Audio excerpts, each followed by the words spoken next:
Hey, what is up guys? 𝗙𝗢𝗟𝗟𝗢 here, and today we're going to be taking a look at this new wireless microphone system. This is the Saramonic Ultra. This microphone system comes packed with some exciting features such as 32-bit float internal recording with up to 8 GB of internal storage, the ability to jam timecode into your cameras for easy syncing in post-production, and the detachable antenna that can extend the range of this unit up to a advertised 300 meters. Full disclosure, Saramonic is sponsoring this showcase video, but I told them that I'd only be interested in doing it if they let me do a comparison of this microphone against the other microphone systems that I've been using, like the DJI Mic 2, DJI Mic Mini, and the Rode Wireless Pros. So stay tuned for the second half of the video so you can decide for yourself which microphone system you think performs better. I don't know why I'm filming in a cemetery right now. I'm in New York for like a day or two on a super secret project, and I just thought this view was really pretty, but it feels weird to film a YouTube video here, so I'm gonna go. Now, the first question I would have is how good is the audio coming out of the Saramonic Ultra microphones? And throughout the video, unless specified otherwise, all of the audio is gonna be the raw, unprocessed audio coming from this microphone. All right, let's talk about the first headlining feature on the Saramonic Ultras, and that's gonna be the fact that these microphones can record in 32-bit float internally.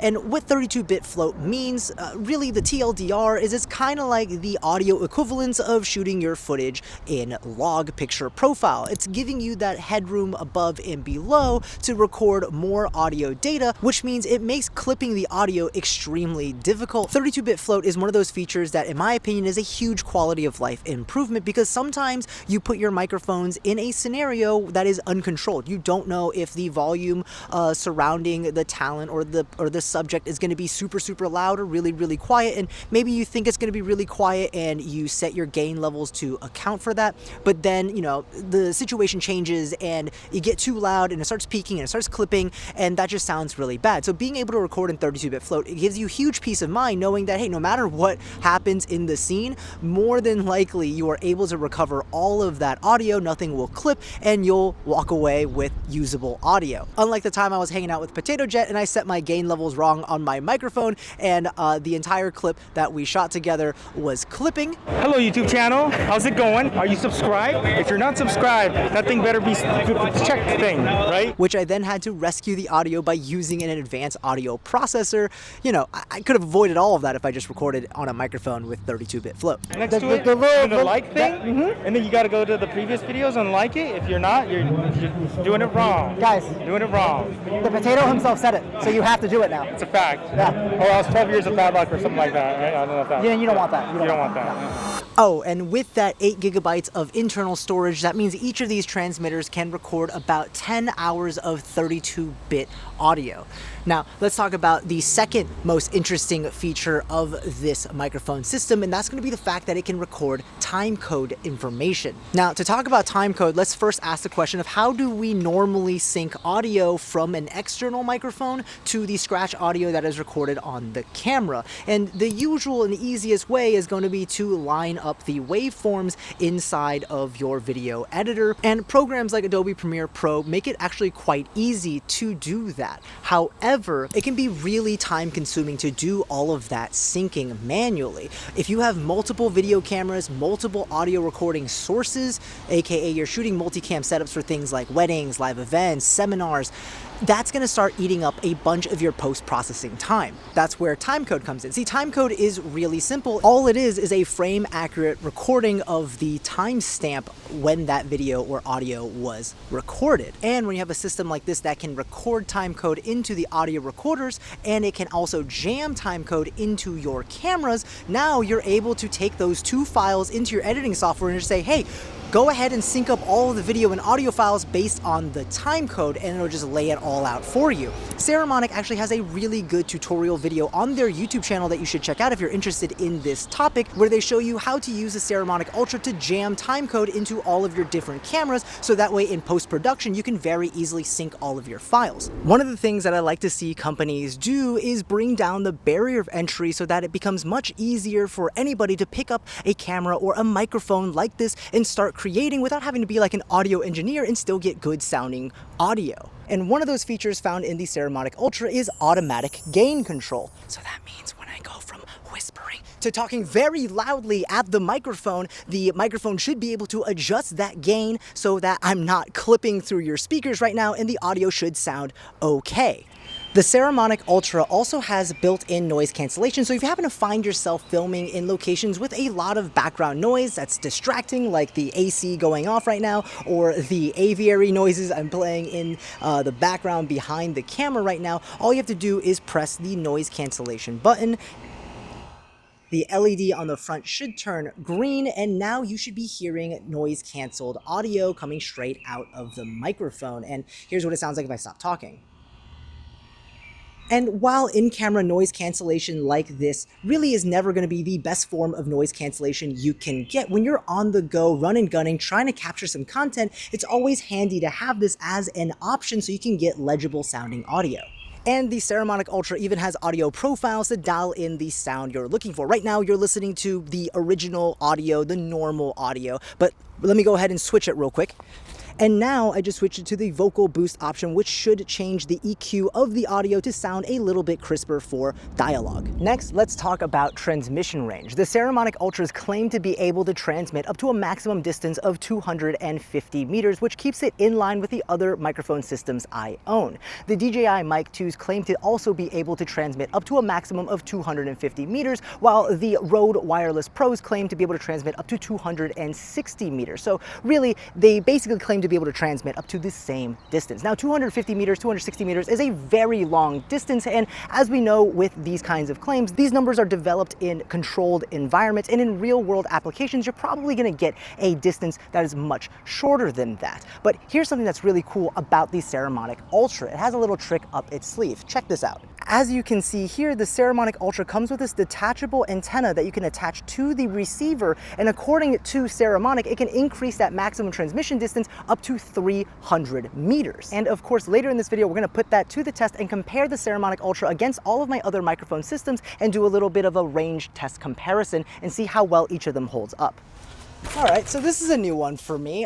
This microphone is actually IPX5 water resistant rated, which is actually sweat proof and, more interestingly, rain proof. Like, the only thing it can't do is withstand like a high intensity, high pressure jet stream or being submerged underwater, but that means it should be the first microphone I've owned that is actually completely rain proof, which is, you know, really useful because obviously if the weather turns for the worse, that's one less thing you need to worry about when you're filming and packing up and having to get around like, oh my god, this microphone's getting wet.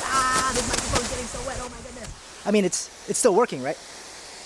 It's definitely completely wet right now. All right, let me go ahead and put the hose away.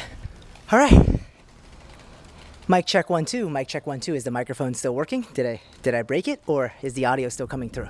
If you guys have watched me for a while now, you'll know that I'm a sucker for a good value proposition, and included with the Saramonic Ultra kit is 2 of their Lavaliere microphones, which are valued at $50 each, so that's a free included value of $100, which I find is pretty cool because it's nice to have a Lavaliere microphone when you're shooting certain types of content where you want to keep the microphone hidden. I mean, obviously I'm not doing that right now, I'm just holding the lav mic, but obviously if you're shooting something like an interview and you want to keep the microphone hidden, then you can do that with a lav mic.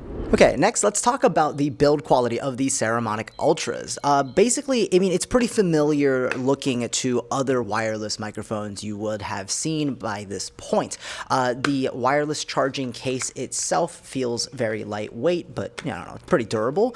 It has a like leather-esque texture on it. The transmitters themselves are pretty simple to operate with just a power button on the front, a record and noise cancel button on the side, the microphone grill and a 3.5mm jack on the top for the lav mic, a USB-C port on the side for charging individually or for offloading the internal recordings onto your computer. On the back, you'll find the mounting clip and the magnetic piece that'll let you mount this microphone on your shirts. The receiver itself is also pretty straightforward with a touchscreen to basically let you navigate all of the settings right there on the physical device, so there's no need to jump into the app if you don't want to. And on top of that, there's also a little front dial on the receiver itself to help you navigate the menu as well. For connectivity, there's multiple ways you can connect the receiver to your camera, including a 3.5mm cable, a USB-C adapter, and a lightning adapter for you to use this on your mobile devices, as well as a Sony hot shoe adapter if you want to wirelessly connect it to your Sony cameras. And when it comes to battery life, according to Saramonic, both the transmitters and the receivers are able to run up to 6 hours of runtime on a single charge, and of course the wireless charger can charge them back up as needed. So to kick off the microphone comparisons, we're going to start with just a straight up audio test to see what you guys think of the different audio profiles of these different microphones. And the first one you're listening to is the Saramonic Ultra. All of the microphones except for the DJI Mic Mini is going to be recorded internally straight to the transmitters with 32-bit float enabled, so that way we have full headroom, the full latitude. And I want to hear what the audio sounds like between these 4 microphones. So mic check 1 2, mic check 1 2. All right, and now you're listening to the Rode Wireless Pros. Again, internal recording, 32-bit float. How does the audio compare in the highs, the crispiness, the lows, the bassiness, the mids, the clarity? How does it compare? Mic check 1 2, mic check 1 2. All right, and now you're listening to the DJI Mic 2, and just so you know, I've gone into all of the microphone settings for each of the different microphone systems and made sure that they're all on basically their default settings. So right now, for example,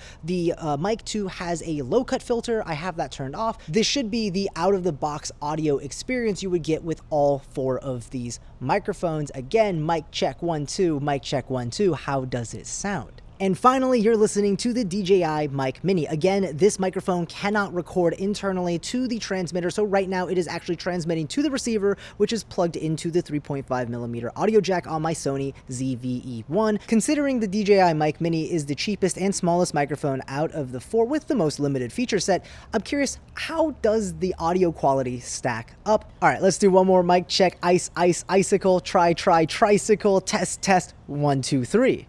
What did you think I was going to say? So next, I want to test the noise cancellation performance of these microphones. 3 of these 4 microphones have noise cancellation built in, and that's going to be the Saramonic Ultra, the DJI Mic 2, and the DJI Mic Mini. And the Rode Wireless Pro actually doesn't have a in-microphone noise cancellation system. So the only way to get noise cancellation with the Rode Wireless Pro is going to be doing it in post in your post-editing software. And to simulate some background noise, I've gone ahead and connected to my Sony speaker, and we're going to go ahead and just play some cafe noises in the background like that. And right now you're listening to just the Rode Wireless Pro, so you can get an idea of what that would sound like with no noise cancellation whatsoever. And now you're listening to the Saramonic Ultra and its built-in noise cancellation functionality. How does that sound? Now let's jump over to the DJI Mic 2 with its built-in noise cancellation. Also, how does that sound? How loud is the background noise and how clear is my voice? Finally, we have the DJI Mic Mini and its noise cancellation mode as well. Again, how does my voice sound? The clarity of it, does it sound robotic and it's cutting out a lot of background noise, or does it sound clear and easy to hear?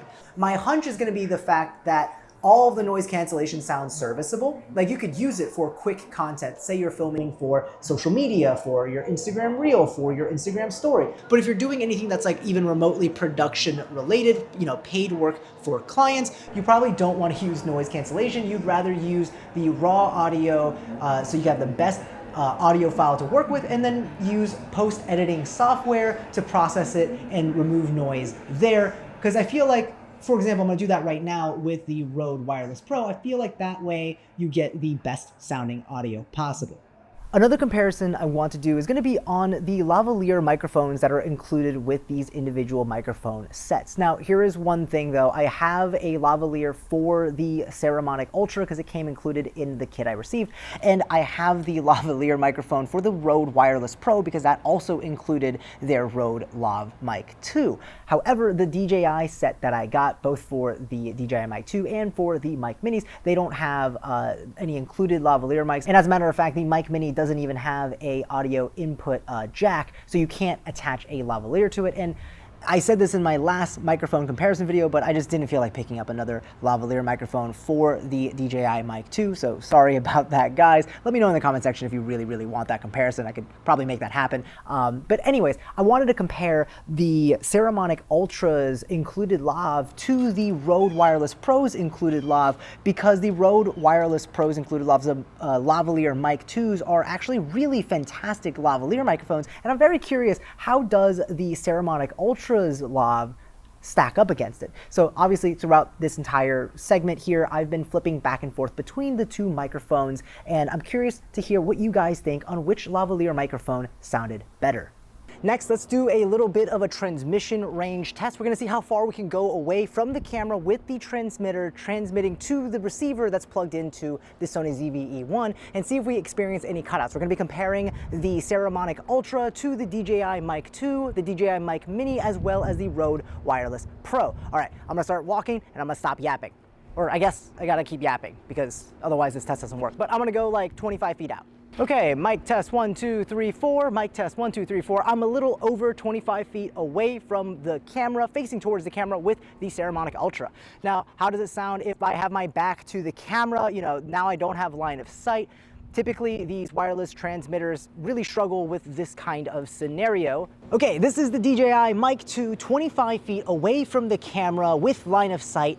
And now I'm going to turn my back to the camera. This is 25 feet with no line of sight. Is there any signal dropout yet? Next up is the DJI Mic Mini, 25 feet away from the camera with line of sight. How does the audio sound? And now I'm going to turn my back away from the camera, no line of sight, 25 feet. Are we experiencing dropouts yet?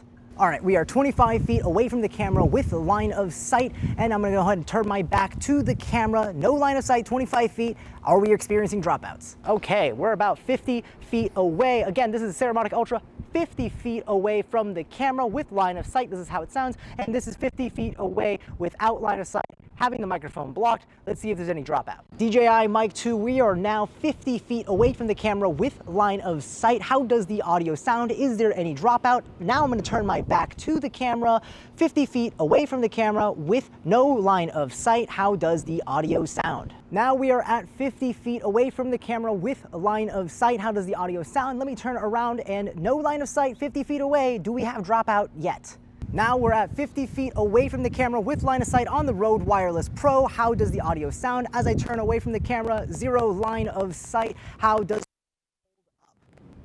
75 feet away with line of sight, how does the audio sound? Is there any dropout? Let me turn my back to the camera. This is now 75 feet away with no line of sight. Is there any dropout? DJI Mic 2, 75 feet away from the camera with line of sight. How does the audio sound? Is there any dropout? I'm going to go ahead and turn my back away from the camera. 75 feet, no line of sight. How does the audio sound? 75 feet away from the camera with line of sight. How are we sounding? How is it holding up as we turn away from the camera? Now we don't have any line of sight at 75 feet on the Mic Mini. How does this sound?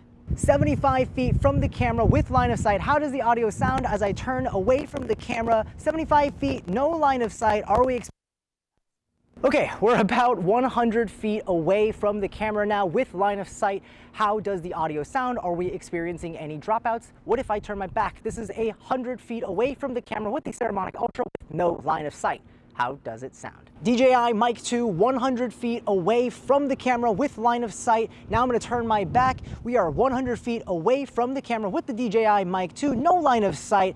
Is there any dropout? How does the audio sound? And now we are 100 feet away from the camera with line of sight. How is the audio holding up? As I turn around 100 feet away, no line of sight between the camera and the Mic Mini. How does it sound? All right, now we are 100 feet away from the camera with the Rode Wireless Pro. This is with line of sight. Let me turn my camera. No line of sight now, 100 feet away. Are we experiencing dropouts? How does the audio sound? Golly, it's a hot day out. I am getting the sickest tan. Me, handshake emoji, farmer's tan. Crying emoji, skull emoji, crying emoji. On God. All right, that was hot outside, so we're gonna go ahead and turn on the fan here so we can cool down and also do a little wind reduction test. All of the microphones have their associated wind covers on, and now I'm gonna see how effective those are at cutting down wind noise Let's go ahead and crank this bad boy to max output. All of these microphones are being blasted full on right now. So kicking off, you're listening to the Saramonic Ultra with its wind cover on. Now you're listening to the DJI Mic 2 with its wind cover on. And now you're listening to the DJI Mic Mini with the wind cover on. And now you're listening to the Rode Wireless Pro with the wind cover on. And here's all 4 microphones, but I'll stop yapping so you can just hear what the ambient noise sounds like in this little wind tunnel.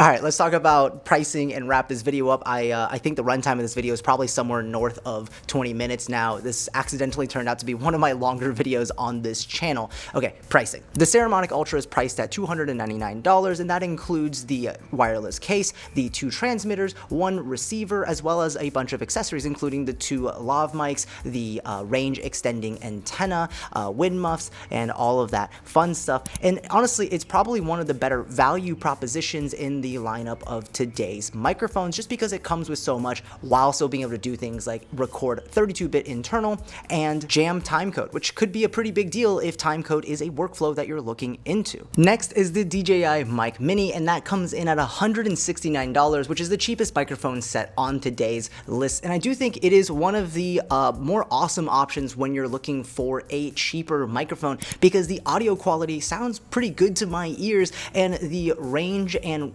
signal penetration of the DJI sets are pretty fantastic, as we've seen from the comparisons. Obviously, there's some drawbacks. There's no internal recording, there's no 32-bit float, there's no timecode ability, but it's good quality, cheap, and small. Next, we have the DJI Mic 2 coming in at $349, making them the second most expensive set of mics on this list. And the biggest things going for the DJI Mic 2 is the audio quality is good, the range and signal penetration is really solid, and also they integrate really well with a lot of other products, such as other DJI cameras like the Osmo Action 5, Osmo Pocket 3, as well as other cameras like the Insta360 X5. They can just directly Bluetooth pair, and that's a huge convenience factor. Finally, we have our last microphone of the day, which is the Rode Wireless Pros, and they are going to be the most expensive ones as well at $399. But even though they are the most expensive, they do also come with 2 lavaliere microphones, which you can't discount that value, as well as the fact that it can record internal 32-bit float, it has timecode ability, and it might be the better sounding microphone of the 4, at least to my ears. I tend to reach for them the most often when I'm prioritizing audio quality. But anyways, I'm gonna go ahead and wrap up the video here. Let me know in the comments section down below what you thought of these 4 microphones, which ones you liked the most, and if you're interested in checking any of them out, I'll have links in the description down below. All right, thank you so much for watching. I hope you enjoyed the video. If you did, make sure to hit that like button and get subscribed for more content just like this, and as always, I will see you in the next one. Peace.